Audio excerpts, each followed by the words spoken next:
Mayang adlaw kanyang tanan, ngayong araw na to, magluluto na naman tayo ng simpleng ulam dito sa probinsya na kung saan napakasarap niya at fresh na fresh pa sa itsura ng jowa nyo. Charot lang.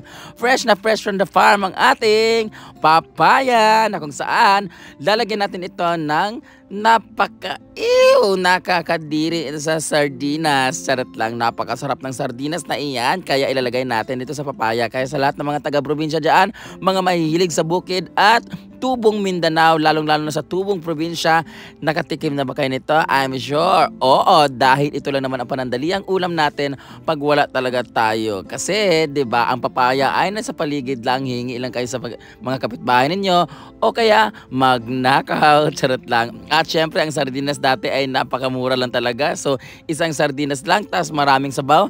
Sulit na at solved na ang ulam ng inyong pamilya. But tonight, we're going to gisa-gisa this kind of ulam. O, diba?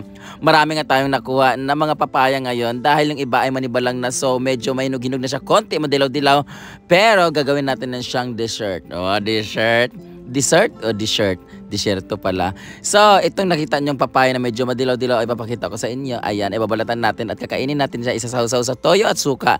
Dahil masarap yan siya, very crunchiness ang kaniyang texture pag kinain, diba? Ito na nga ang ating gigisahin. So, shout out sa Mega Sardines. Ang sarap ng sardinas na iyan. So, ito na nga, babalatan natin ang ating papaya. At ang masarap sa papaya na ito, dahil wala siyang masyadong buto, o diba?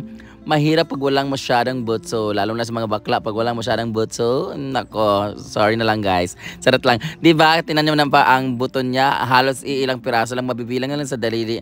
So hindi siya masyadong mahirap at madumi tingnan kasi nga pag maraming masyadong butso, mahirap talaga dahil nakakapagod maglinis ng mga buto niya. Magtataktakan na lang yan siya dyan. So ito na nga, mabilis na natin gawin siya kasi nga ang dami po nating papaya at hirap na nga ako, diba? Pawis na pawis.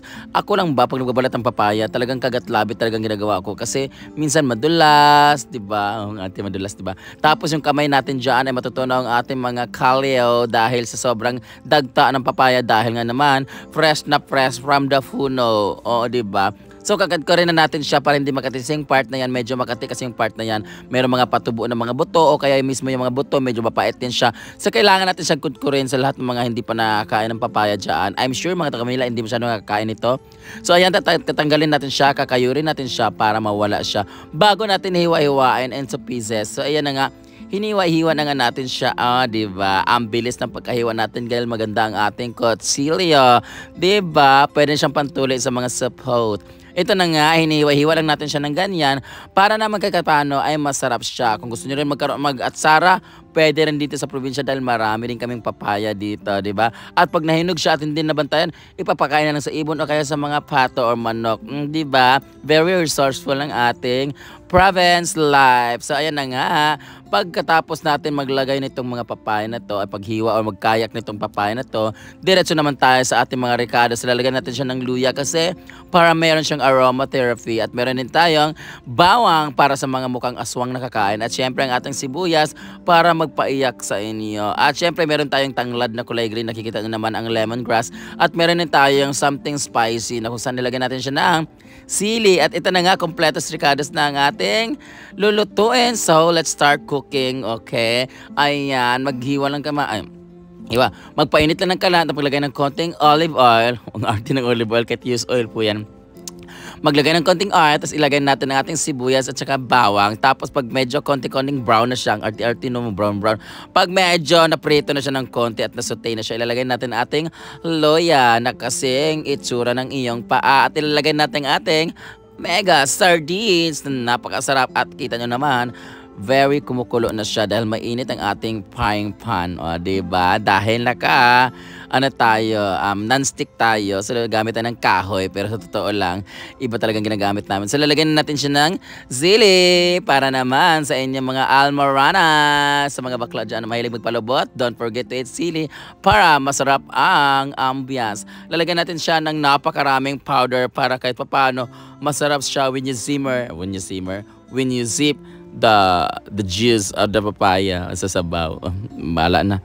Sa ngayon, ilalagay na natin ang ating papaya. Hindi na natin masyadong maglagay. Gusto nyo, kung marami kayo sa pamilya, tas konti lang yung ano nyo, lalagay nyo na maraming sabaw para masarap humigo. Lalo pag over.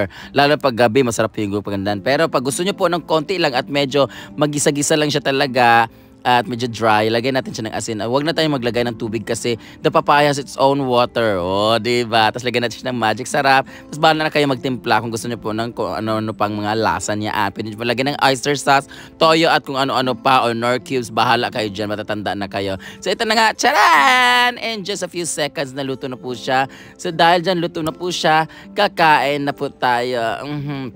Kain na tayo. This is Brain Damage. Itadakimasu. Huh?